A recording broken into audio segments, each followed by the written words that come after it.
So one of my more crazier case studies I've had over the years was when we were working with Bright back in 2022. Alex Chan with Bright, a lot of people probably know him from Netherlands and stuff like that. And this particular client came into our agency, I think like August of 2022. And like the first month or two, we were only cruising about 30K a month in revenue and stuff. And literally once we got to October 1st, we saw a drastic increase of scaling and profitability and stuff like that.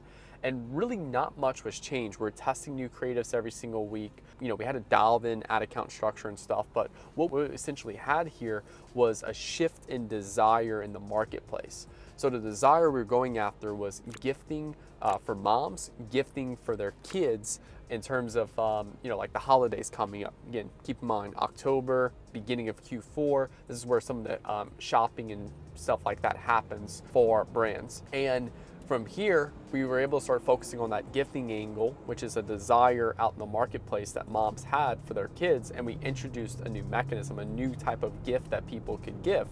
Our specific product, I'm not going to go over the exact details of it, but I'm sure if you do your own research, you could relatively find that right there. And all of our creatives literally showcase that product in action and calling out the desire that moms had right there. From there, just simply introducing those new creatives week over week around that desire allowed us to scale from 30K a month in September to doing $300,000 a month in October. Now, a second action that was done inside of the ad account to further help it scale was that we also focused on new countries. Now, a lot of people test new countries like amateurs. When you test new countries, you want to build out creatives that are specifically translated to that country. You want to build out Shopify stores that are specifically translated to that country.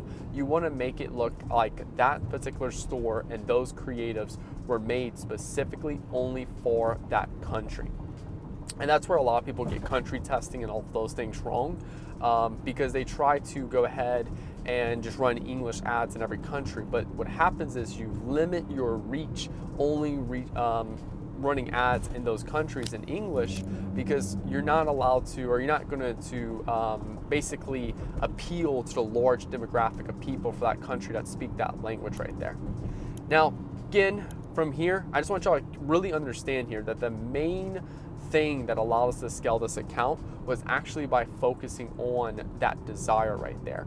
All of these other things are additional things we can scale up as once the desire starts working, and like other things, like for example, scaling up the content production, getting more creators to film content for us around that desire and everything.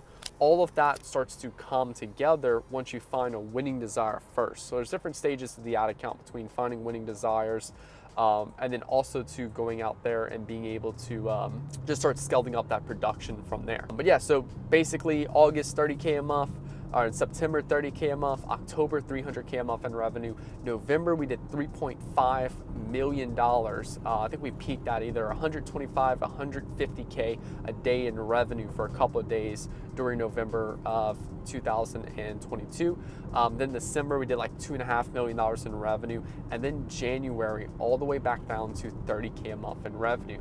Now, Nick, what changed? What happened? This is because there was a shift in that desire. And again, not all desires stay evergreen throughout the year. So that's why it's important to write out the short-term desires when you can to really scale with like short periods of time, but also have evergreen desires that keep your product alive all year round. In this particular case, we were targeting women who wanted to gift for their kids. Well, January comes around, no one's really buying gifts for their kids in January just after Christmas and everything.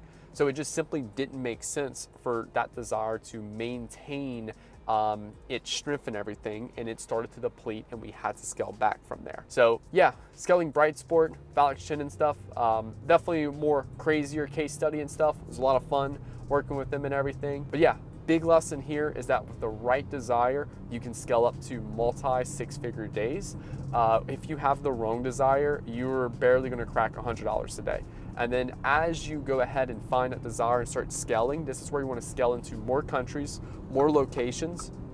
And then also too, you want to scale up your creative investment and be willing to spend more on creatives to just basically outbid all the competitors and stuff, because you have way better creatives than everyone else. If you want to learn more about this and how we do this to basically help e-com brands hit $1 million months with Facebook ads and everything, click link below to have Nick Theriot mentor you. And then if you want me to actually run your ads for you, have Nick Theriot run your ads, all down below. Where if you're doing at least 100K a month in revenue, then from there I'll come in and do all this for you. If you're not doing at least 100K a month or just want to do it for yourself, then again, have Nick Theriot mentor you, and that's where you can join my inner circle, my private one-on-one program, hop on one-on-one calls with you, one-on-one DM access, all of those good things right there. But yeah, all that can be found below. If you enjoyed this video, hit the like button, hit that subscribe button for new videos every Monday, Wednesday, and Friday. I'll talk to you guys later. Peace.